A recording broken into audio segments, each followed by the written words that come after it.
Amateur Traveler is in its 20th year now, but can you imagine if I had people on the show who had never been to the destination, but had just read about it or seen a movie about it? That wouldn't make any sense at all, and you wouldn't listen. We all know how important it is to receive advice from people who know a destination to get the most authentic local experience. And a great option for experiencing this is Explore Worldwide and their authentic small group adventures, led by local tour leaders, perfect for solo travelers who want to meet like minded people with a desire for adventure. I'm often an independent traveler, but two of my last three trips were with small group tours because they organize everything and it's a lot easier. If you want to recreate the tour I did to Malta, they have a Malta and Gozo Discovery Tour. I'm intrigued by one of their tours called A Taste of Sicily. The company again is Explore Worldwide, and visit exploreworldwide.com to learn more.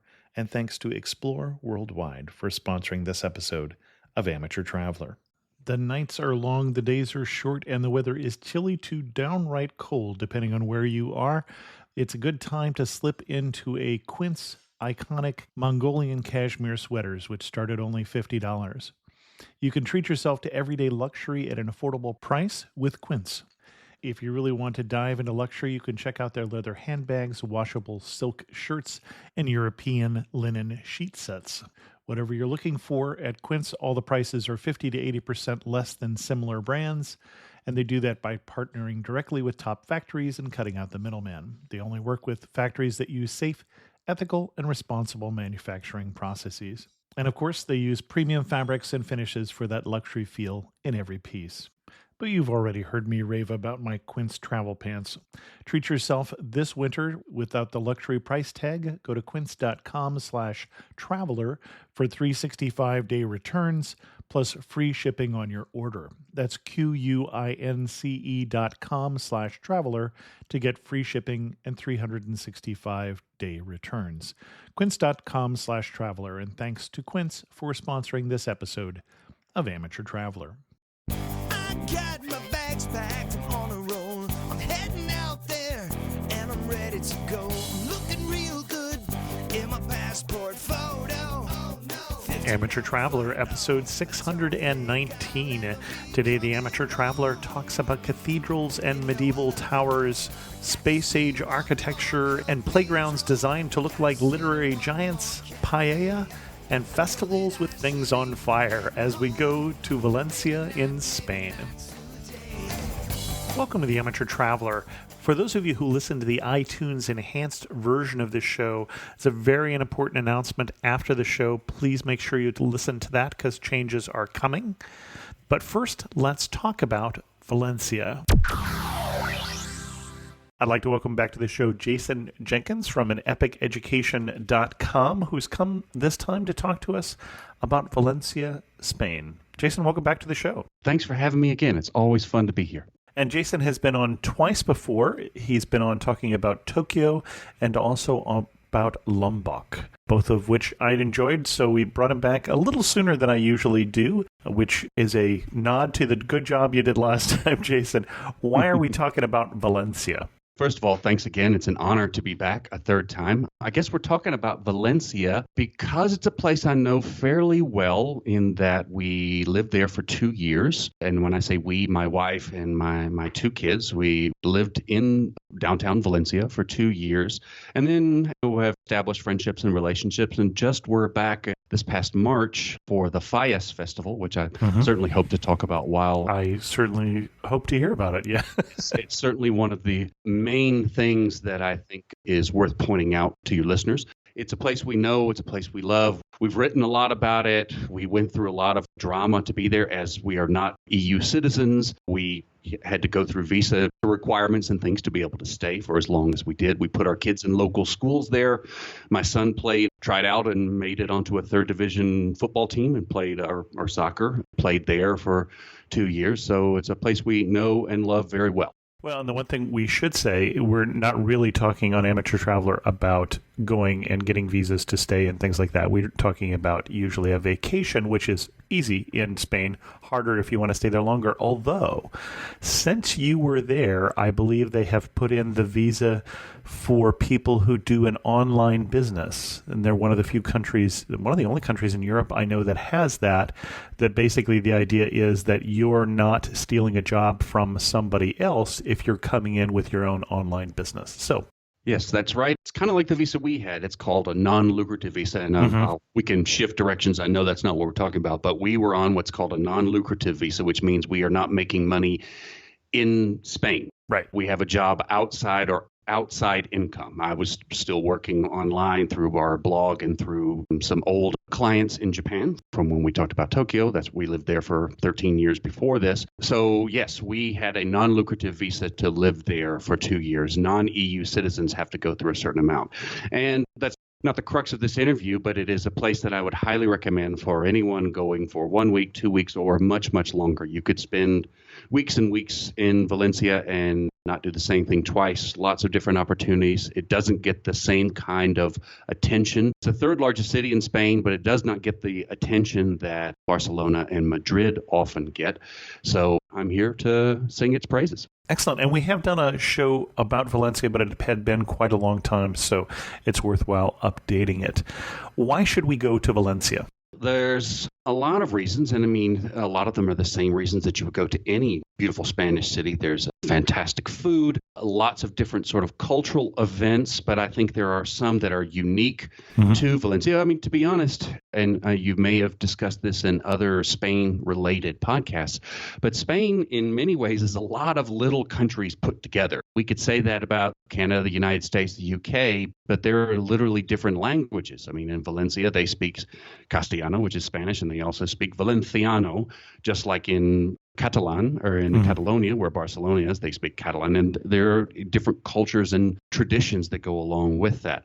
But why would I say? First of all, I'd say Valencia is on the Mediterranean. It has fantastic weather year round. There were days in Christmas where I wouldn't say I would go swimming in the Mediterranean, but I would be in a t-shirt and jeans and socks. It has an insane amount of fantastic restaurants, and it has that European al fresco dining culture in there. I mean, everything from Michelin-starred restaurants to great street food. It's remarkably safe. And like I said, this is coming from someone who lived there for 2 years. My wife walked around at night. We saw young women, old women walking around at 2 a.m. That part of it is it's a very late night culture. And there's a whole, we could go off on a whole tangent about that. But it is a very safe place. I let my then 14-year-old son go hang out with his friends until sometimes 1 o'clock, 2 o'clock in the morning on a Friday night. I would never, ever do that in just about anywhere else that we've lived. Then it's also a very walkable city. And what I mean walkable and navigable means it's almost completely flat to where people with baby strollers or people with mobility issues, whether it be a wheelchair or a cane, can get around easily. There's sidewalks everywhere, has beautiful architecture, tree-lined paths everywhere we go. But then if you do want to take public transportation, the buses and the train system are fantastic.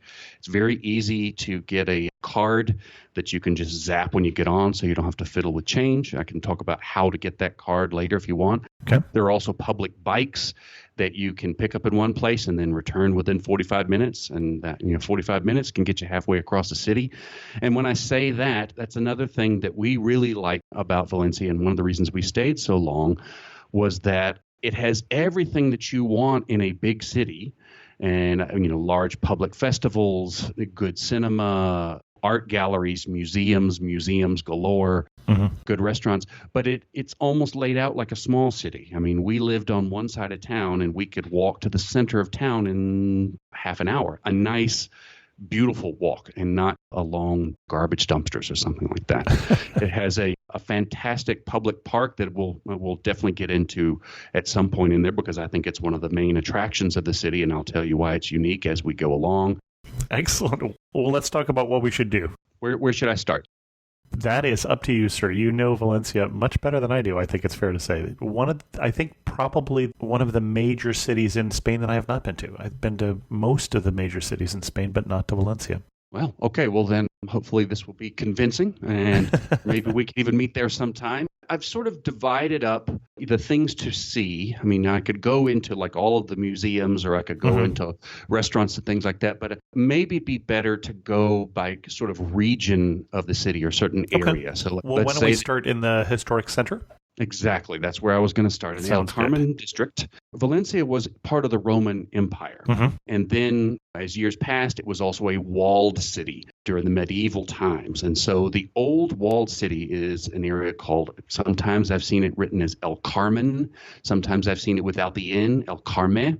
I'm not sure exactly which one. It's possible that it could be both because, as I mentioned earlier, people speak Castellano, which is Iberian Spanish. They also speak Valenciano, which is its own dialect. And so street signs will often be with two different spellings, and they may just be a few letters different. It may just be an accent, or they could be radically different. So that it's possible. I'm not clear on this, but it could be Carmen is Castellano and Carme is Valenciano. They sound very similar, but they are distinct languages. You would maybe start in the center of this in a place called Plaza de Virgin, which is the Plaza of the Virgin.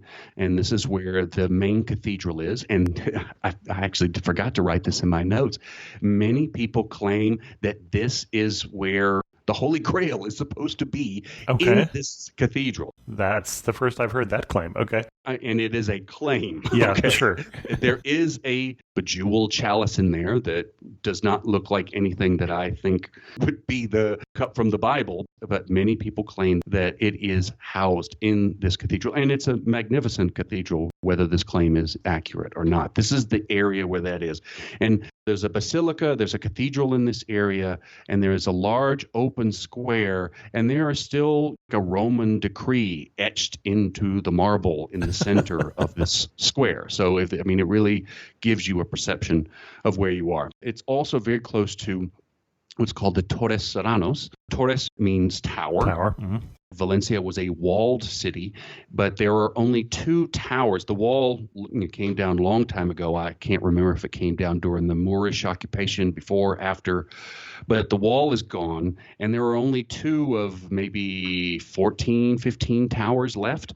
One of them is called the Torres Serranos, and the other is called the Torres de Cort. They are about a 15-minute walk from each other. They remained because at various times, all the way up to the Spanish Civil War, they were used as armories, as prisons, as storage facilities. And it's so good that they have left them, because they're just these magnificent structures that you can climb into. And I believe on Sundays it is free. There are many of the museums that I'll talk about today are free on Sundays. And it's a minimal charge on other days, but it's a nice view from the top of these towers. The Torres Serranos is the gate that basically went to Barcelona. That was the road to Barcelona, where the Torres de Cort is the road to Madrid. That may be another reason why only these two towers. Well, the towers are torn down in 1864 just to expand the city, as is true with many, many European cities. Basically, they didn't provide significant protection by that time period. They had outlived their usefulness militarily, and so a lot of places at that point tore them down, put in ring roads and things like that. Let's take a break here and hear from our sponsor. This episode of Amateur Traveler is sponsored by Vivid Seats.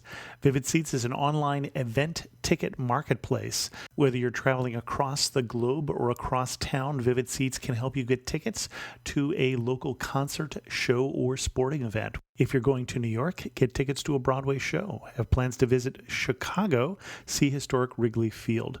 Wherever your travels take you, Vivid Seats can help you fill up your itinerary with experiences you'll remember long after you return home. And just for listeners of Amateur Traveler, you can get 10% off your first ticket purchase at Vivid Seats using the promo code TRAVEL.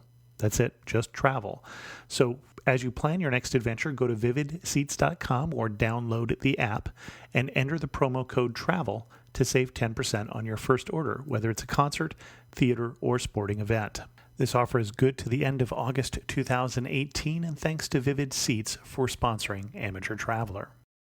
If you look at Valencia on a map, you will see sections of the city sort of radiating out southward from below this section. Above it is a green snake-like shape of the Turia Park, which I'll talk about.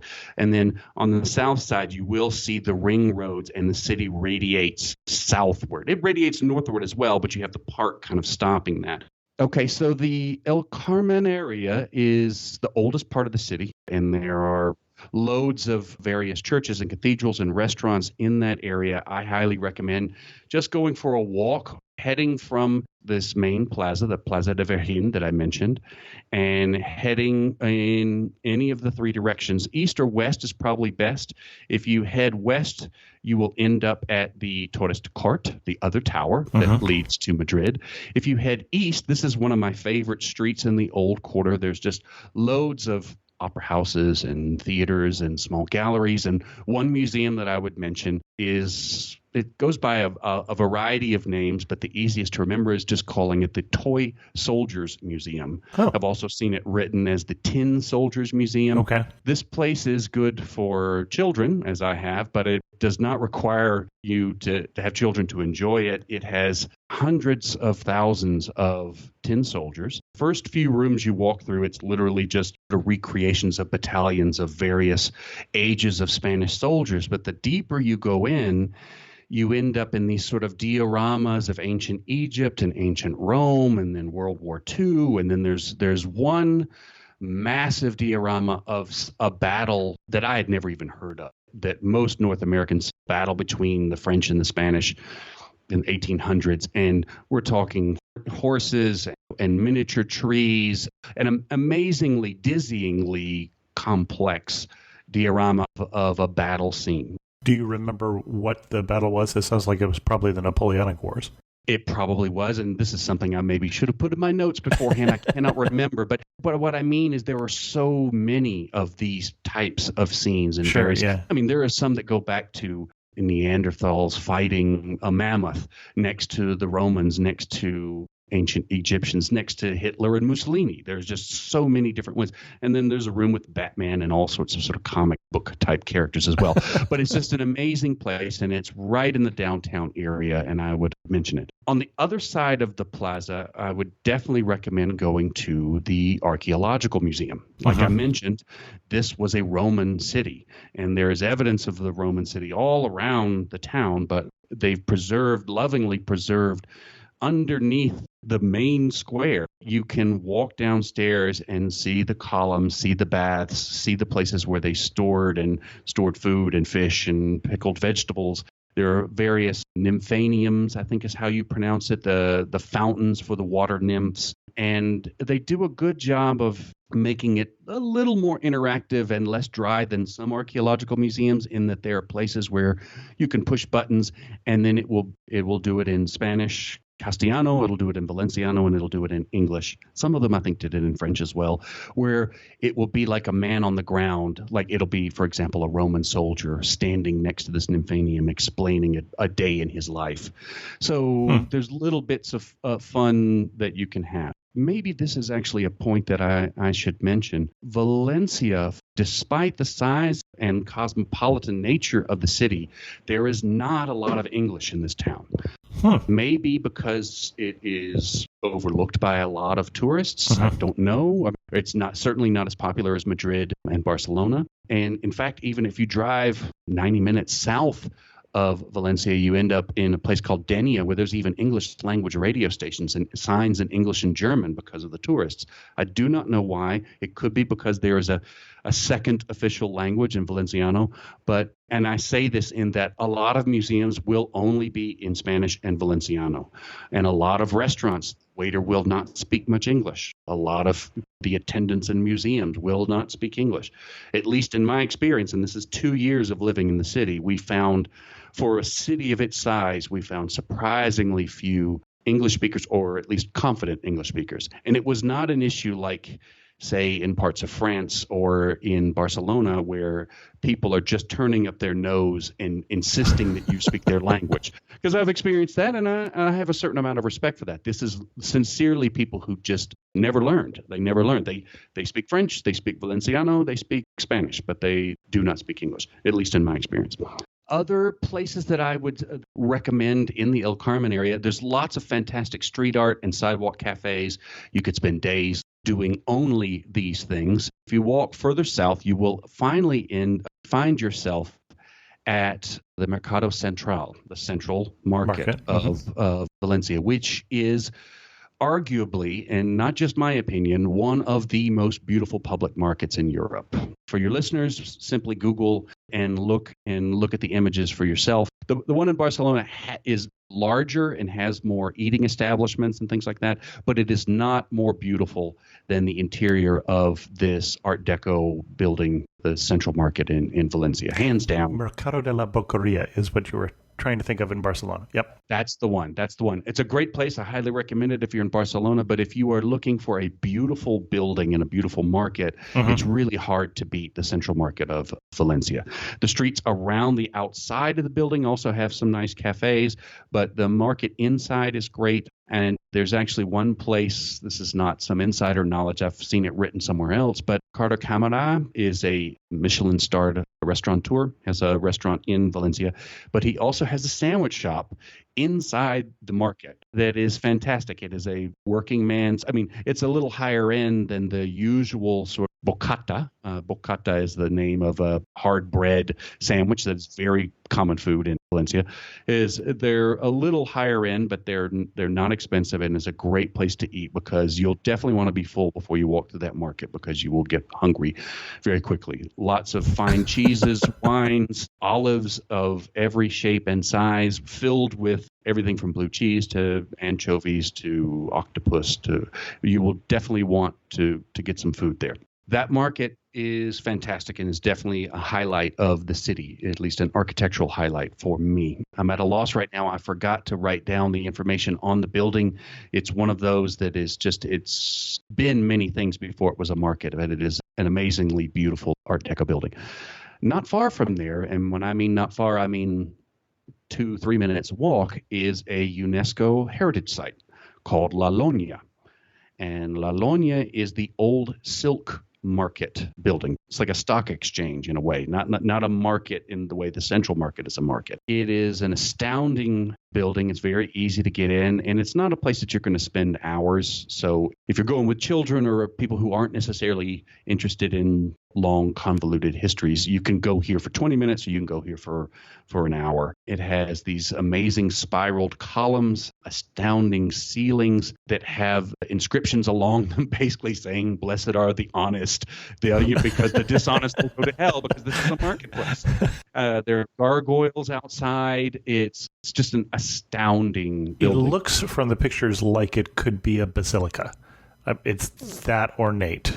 It's that ornate. It's just one of those where you walk into the main hall and your jaw drops. Now, how long you want to sit in that structure is up to you, but I would highly recommend going. It's a few euros to get in. It's nothing large amount. If you are interested in those things, then seeking an audio guide or an actual human guide could inform you on a lot of other aspects of it. It's fantastic. There's a place, anytime we're in that area, my daughter was like, "Can we go to the chocolate place? Can we go to the chocolate place?" And it was one of those where a family business for 70, 80 years and just has those sort of like fanciful chocolates as well as hot chocolates, which in Spain, churros and hot chocolate are a thing. I think of that as more of a Madrid thing. And when you say hot chocolate, you really mean pudding.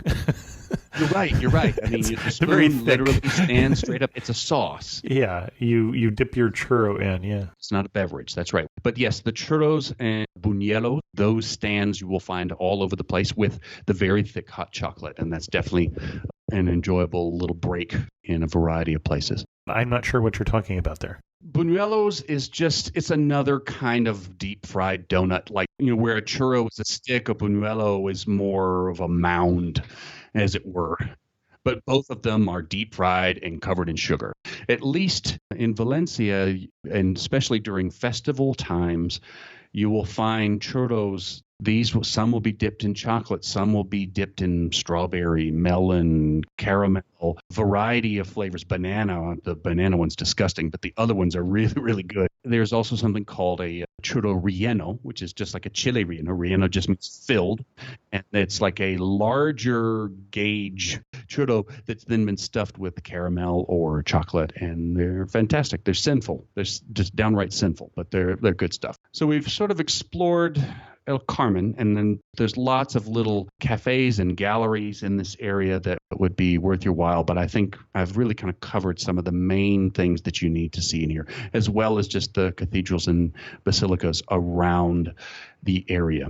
Okay, and when you say cathedrals, that should be singular there. There'd be one cathedral in town. That'd be the home of the bishop. So you got one bishop, one cathedral. Well, I guess what I should say then is there are other churches that are of that scale. Yeah, of that scale in other places. And I just learned this here. I'm talking to you from Guanajuato State in central Mexico, and we just did a tour of Guanajuato recently, and someone was telling me what is the difference between a cathedral and a basilica. Do you know that? It's like a miracle has to happen, or a certain priest. The seat of the bishop. But then what makes it a basilica? Do you know? What I'm less clear on. I claim ignorance. I'm getting us off track here, but if you are interested in large Gothic churches, there are many around the town. If you happen to be there during the Christmas season, I actually highly recommend visiting Spain in general, or Catalonia and Valencia in specific during the Christmas season, because it's just a magical mood in the air, and the nativities that they place into markets and churches, each one is unique and ornate and spectacular. My father couldn't get enough of them when he was visiting. He basically just wanted to spend every day going, because they were all amazing. So, and a basilica, just so you know, has certain privileges conferred on it by the Pope. That's it. Okay, I knew there was something that made it, unique or somehow different. Which means that you will find some Protestant cathedrals specifically and Episcopalian, but you won't find probably Protestant basilicas. Right. Okay. All right. Now that makes sense. Yeah. The whole Pope thing, right?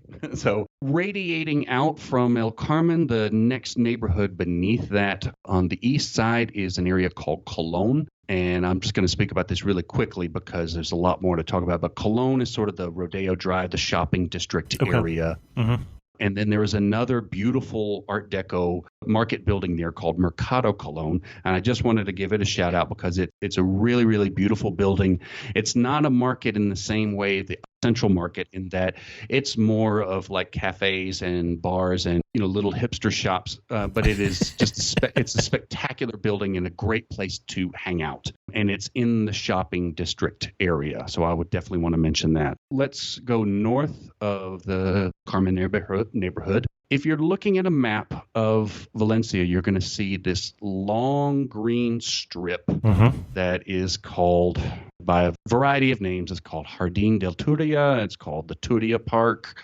A lot of people still call it the river. And the reason that they call it the river is because it once was a river. It was a main river that went straight through the middle of the city, straight past where ancient Valencia once stood, but it continued to flood. And then one time in, I think it was the mid 50s or so, it just flooded once too many or once too long. And then in what I consider one of just an amazing achievement in sort of civic engineering and city planning, they decided to drain this stretch of river, or I shouldn't say drain, they diverted the river south of the city, and they converted this 9-kilometer strip of river into a park, into a public park. And it's a beautiful, beautiful park. And just to give you a scale, I don't know how wide it is. I've told you it's 9 kilometers long. It basically goes from one end of the downtown to the far end, close to the Mediterranean. Looks like it's about 250 feet wide.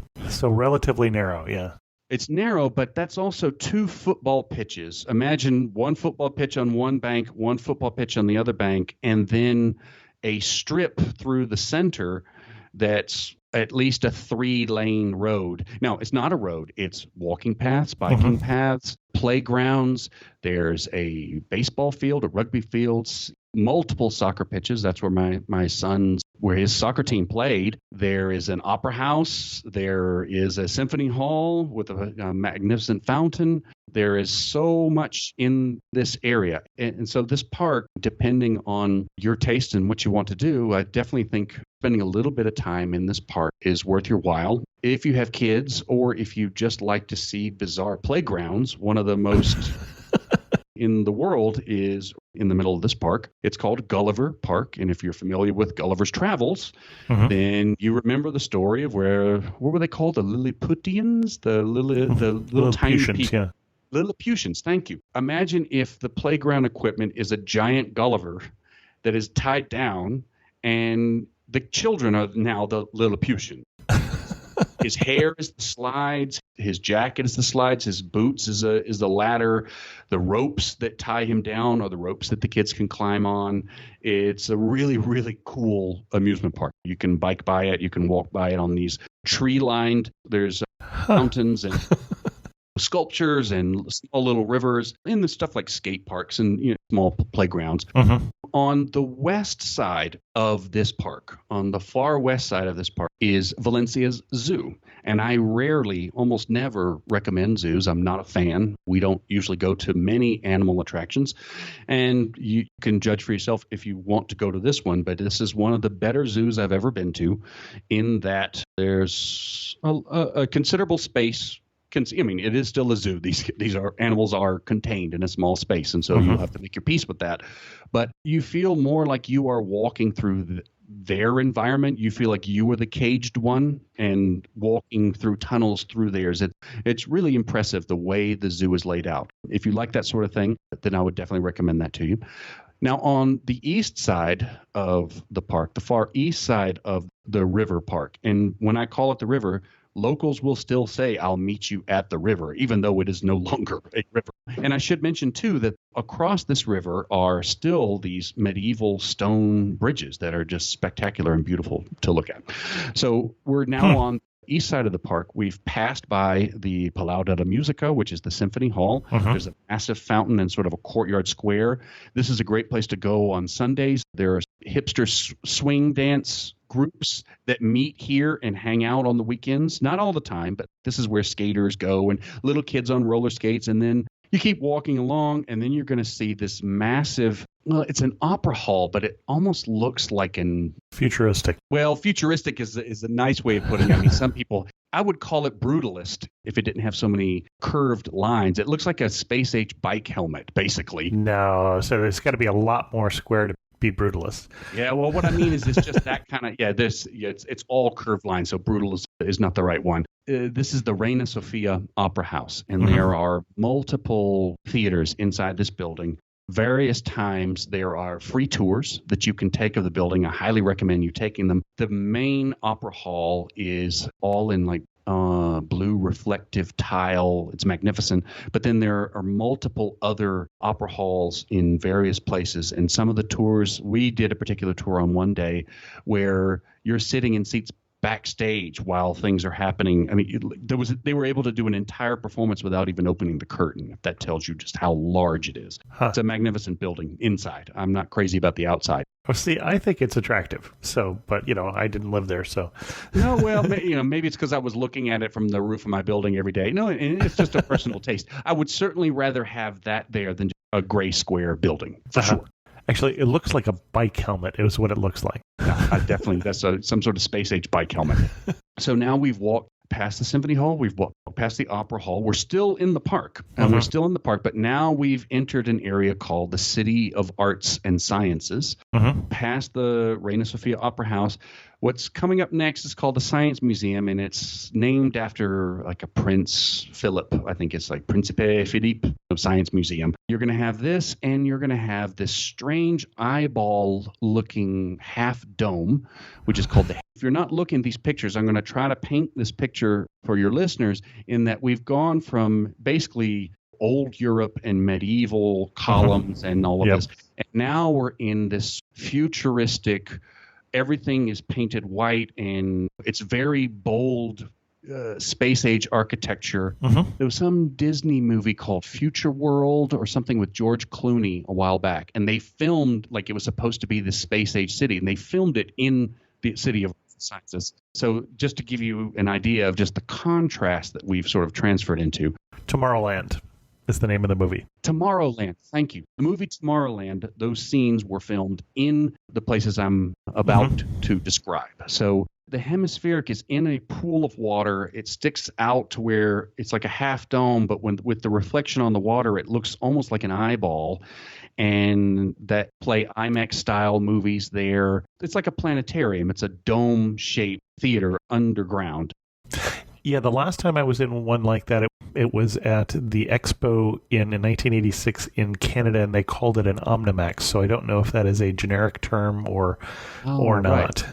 Well, if you've ever been to a planetarium, then you know what kind of theater I'm talking about. It's not a flat rectangle. It's almost a dome. It's a beautiful building surrounded by fountains and water. They actually, on the weekend, sometimes kids can rent clear plastic boats or the big inflatable hamster ball almost and like walk on the water.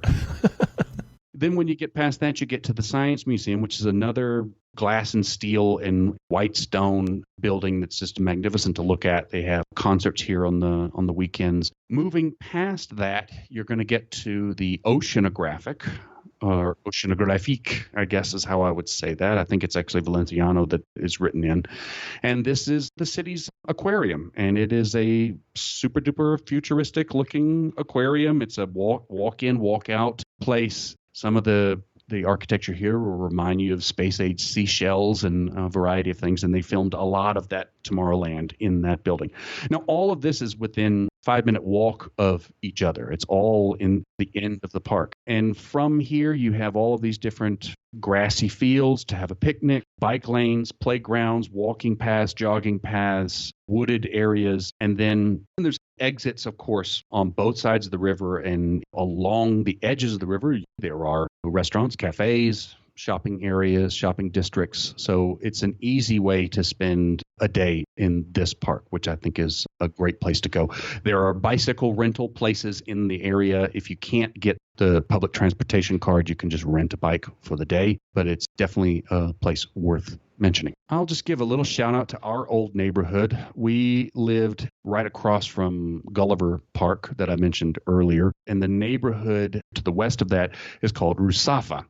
And Rusafa will be spelled various ways, depending on if you're reading it in Castellano or in Valenciano. Sometimes it's Russafa, and other times it's Ruz. Rusafa sometimes it's called the Brooklyn of Valencia. This used to be sort of a rough and tumble immigrant town that is now being gentrified, and there's more design cafes and nose rings, and it's a fantastic place to walk around, especially at night. There's lots of fantastic restaurants with tables spilling out onto the street. There are some great galleries in the area. It still has a gravelly edge. There's less of the tree-lined boulevards that you may find in other parts of town.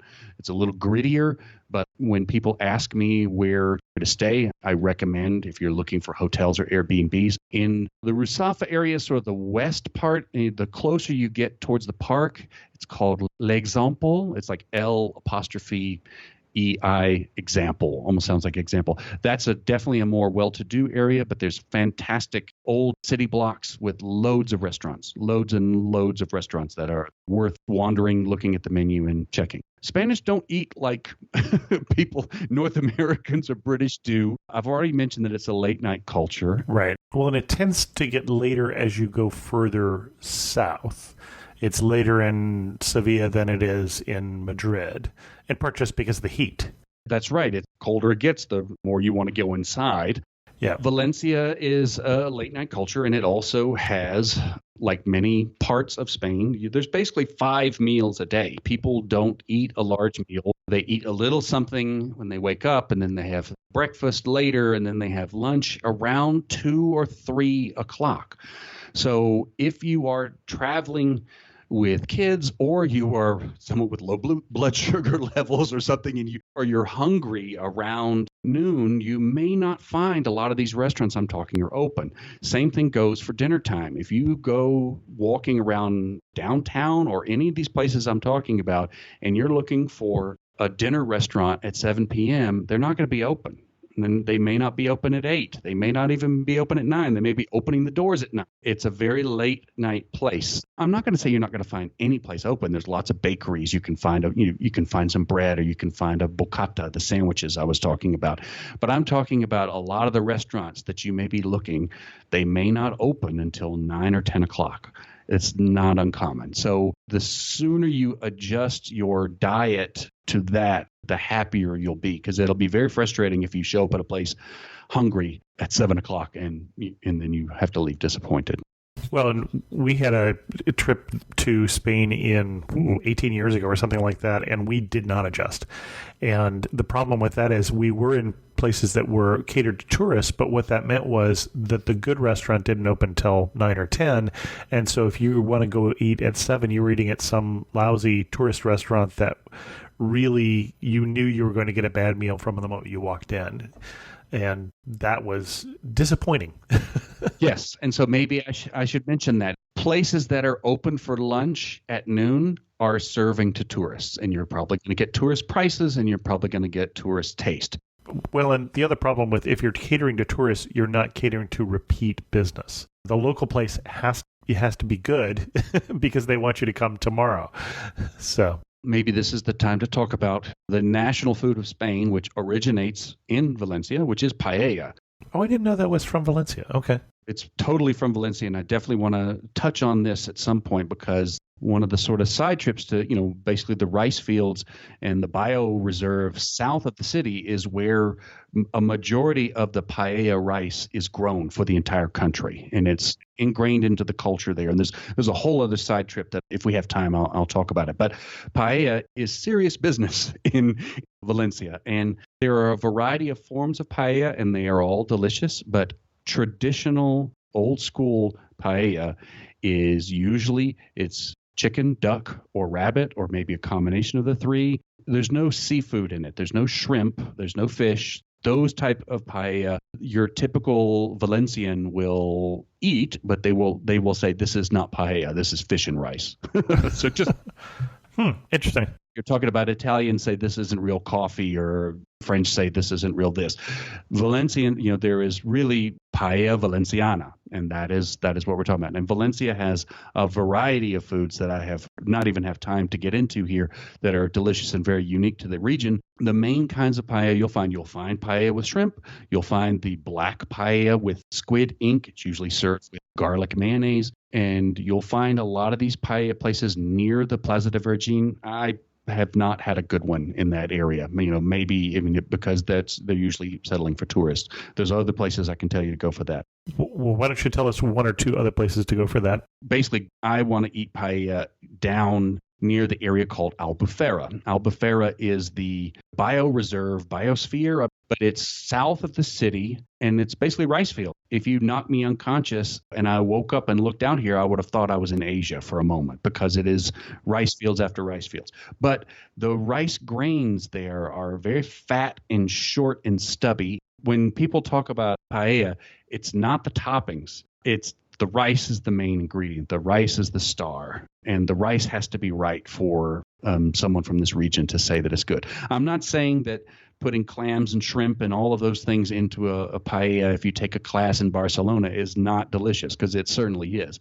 But trying the unique Valencian paella, I think, is worth your while. Now, since we're off on this, let me just make one other point on paella, since we were talking about like tourist places and that.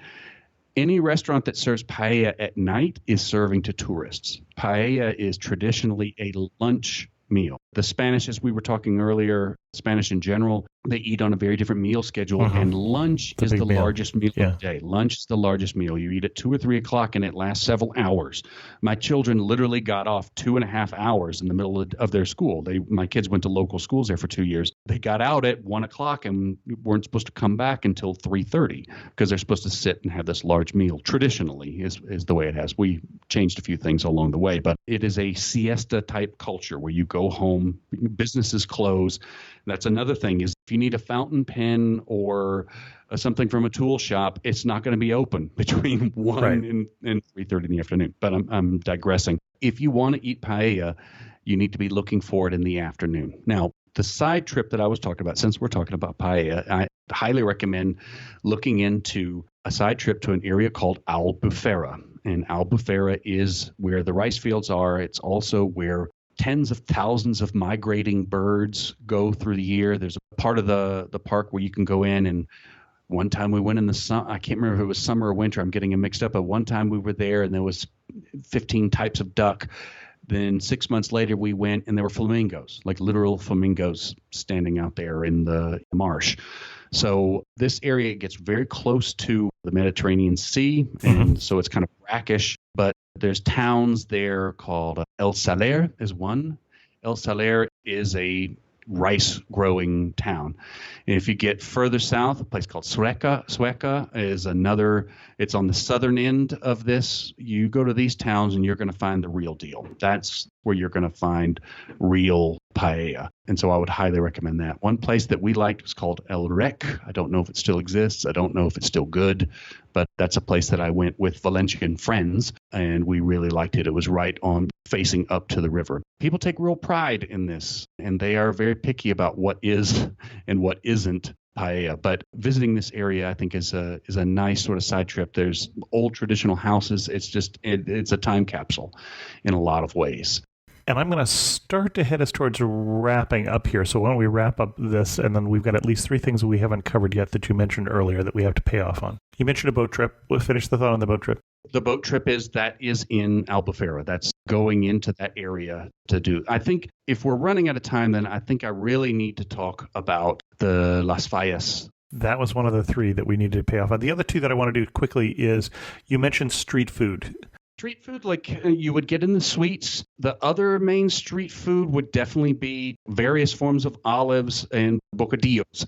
Bocadillos would be serrano ham. You'll find lots of different kinds of forms of ham and tortilla patata, which is basically just a potato omelet. Those are the main things. Another interesting, quick little digression here is lots of places are called cervecerias, and they are your typical bar and grill, and they have food behind glass, and then you get little samples of that. It's a form of tapas, and you'll find these all over town. You'll actually find a lot of Chinese immigrants in Valencia who have basically bought up cervecerias, not changed anything on the menu except maybe added some dumplings at the bottom of the menu list. But any of these places are going to serve you pretty much the same sort of thing. And sausages, chorizo, all of those kinds of things. There's not much to go into as far as street food as opposed to some of the other places. And then you mentioned a transportation card. We should look for it. It's going to save us money. Anything else we need to say about it? You go into tobacco stores. That's where you buy them. There may be other places, but you'll see massive signs for it. Just says tobacco, and you go in and ask for a bus card, autobus tarjeta. These cards, you put money on them, you top them up. Ours was attached to our bank account, but I think you can top them up. At the tobacco store, yeah. And then that way, when you get on a bus, you just beep, and then you get on. But the buses and the city bikes use these. We highly recommend them for the buses because also you can use one. Everybody doesn't have to have their own card. If you've got 4 people, you can tap the card 4 times. Got it. It just saves a load of time. And it's cheaper. It ends up being cheaper than putting in coins every time you go. Okay. And then festivals.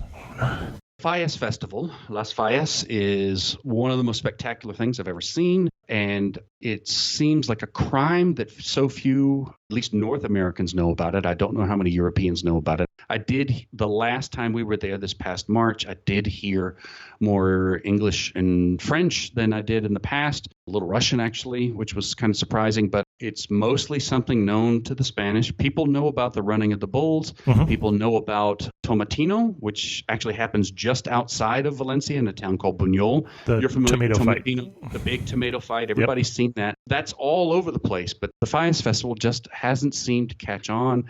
Well, a lot of people don't like fire. Maybe that's it. Fire Actually, I bad. don't think that's true, but I'll get into the history of it if time allows. But before I do that, I need to describe the scene. Basically, for this 1 week, there are a group of artists who are paid by the state to build statues. Some are the size of a dollhouse, some are life size, and they're usually human figures or some version of human figure. Some are life size, and then some of them are 6 stories tall. Many of them are 6 stories tall. During this 1 week, they are placed into the street, into main intersections, hundreds of them. Well, literally thousands if you think about the entire Valencian community. That's the state of Valencia. It's called the Valencian community.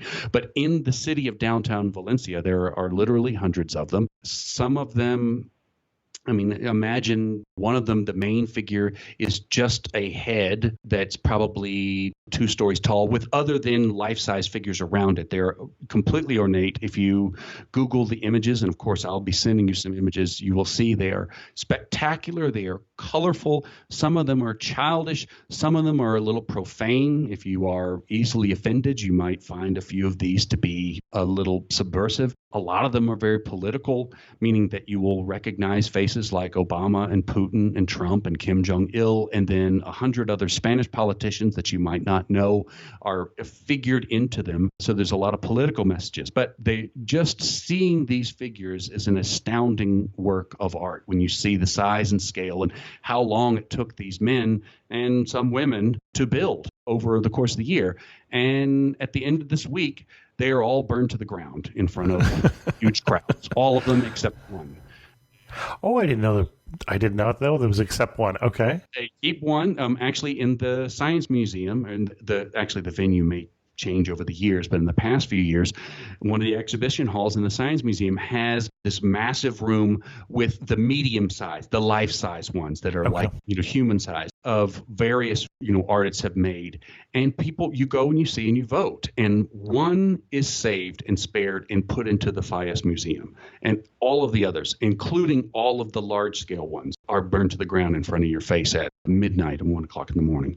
Fireworks are going off. Everything smells like gunpowder and chocolate because you've got the hot chocolate and then you've got everybody, 5-year-old kids throwing massive fireworks around. It's very loud. And then you have these massive fires. You have thousands upon thousands of women in traditional dress. They're called the falleras, and they're sort of like a queen of the festival and a princess of the festival.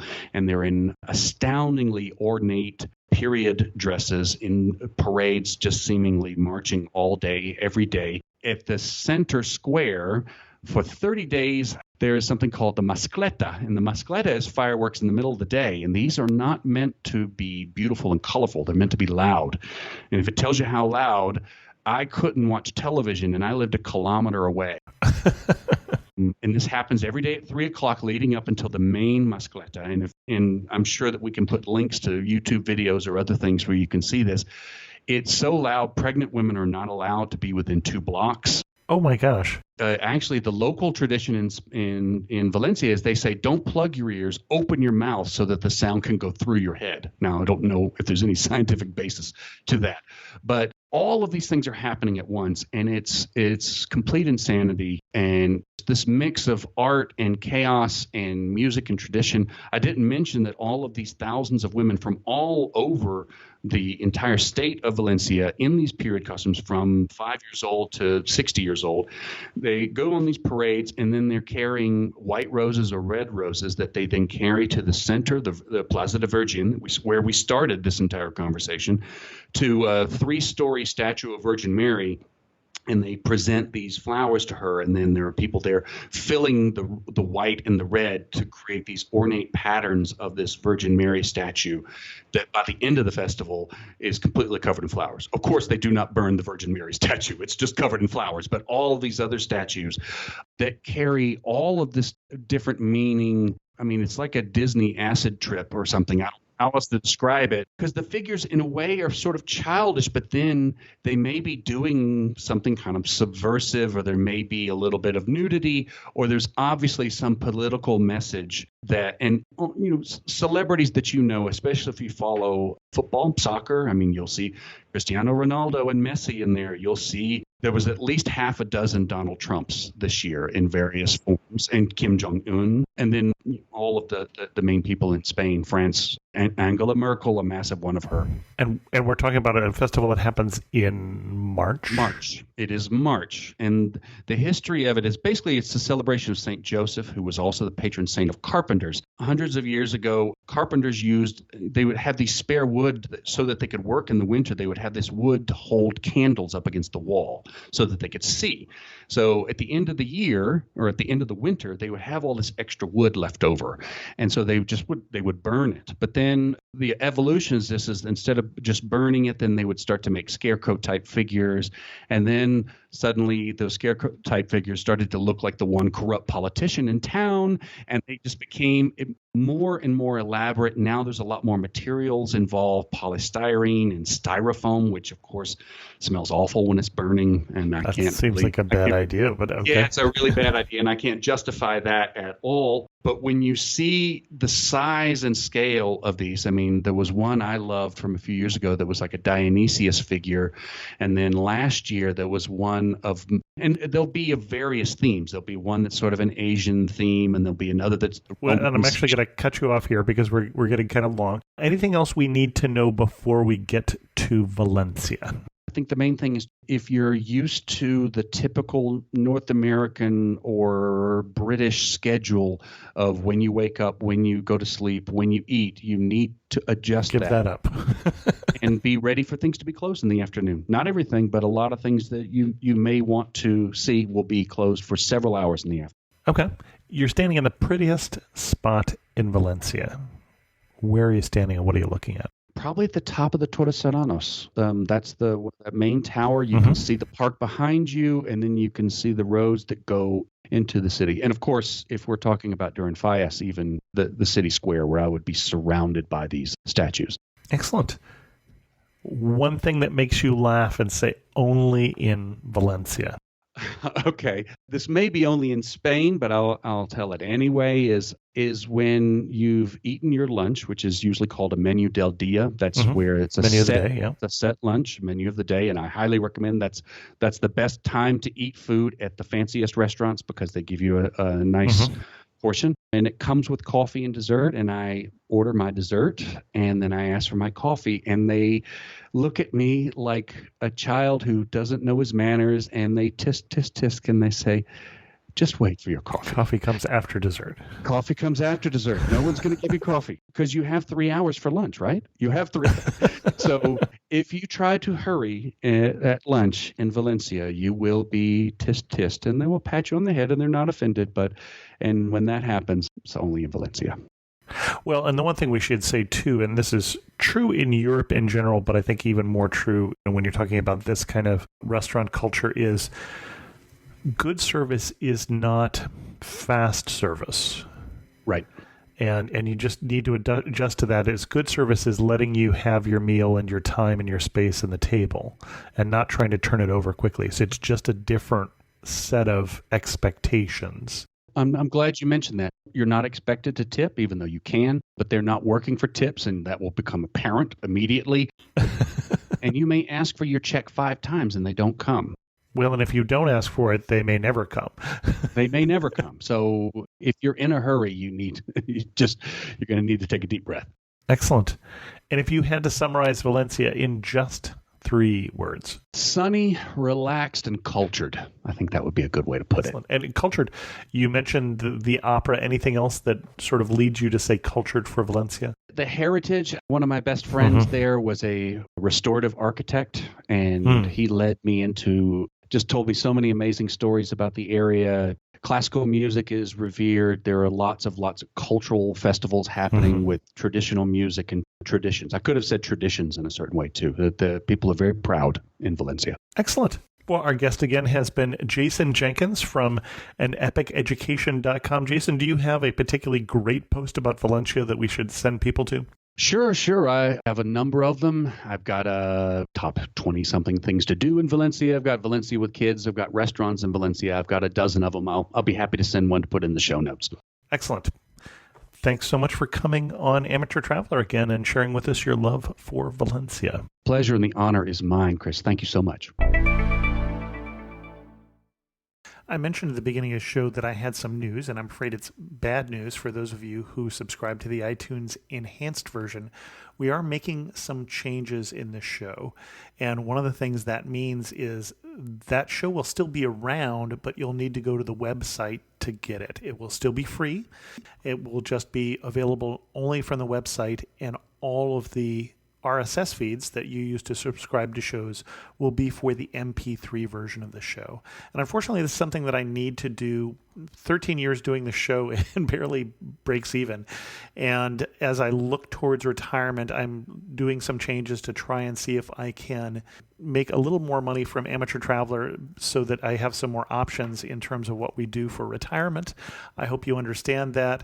I did a survey, first of all, on the Facebook Amateur Traveler page and said to people what we were planning on doing. At that time, we were thinking we'd be charging for that version, which is not what the decision was. And I think it ran basically about 94% said they really didn't care because they don't really listen to that version of the show, or they don't really watch the pictures in that version of the show. And about 6% said, I would leave, you jerk. That was the option I gave them.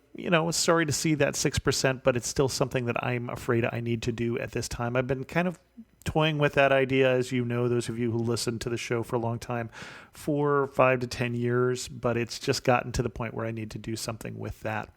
And I apologize for that change. I know that not all of you are going to be happy with that, and if you just do decide to leave the show in a huff, I understand, that's fine. If you do, I hope you find podcasts that you like.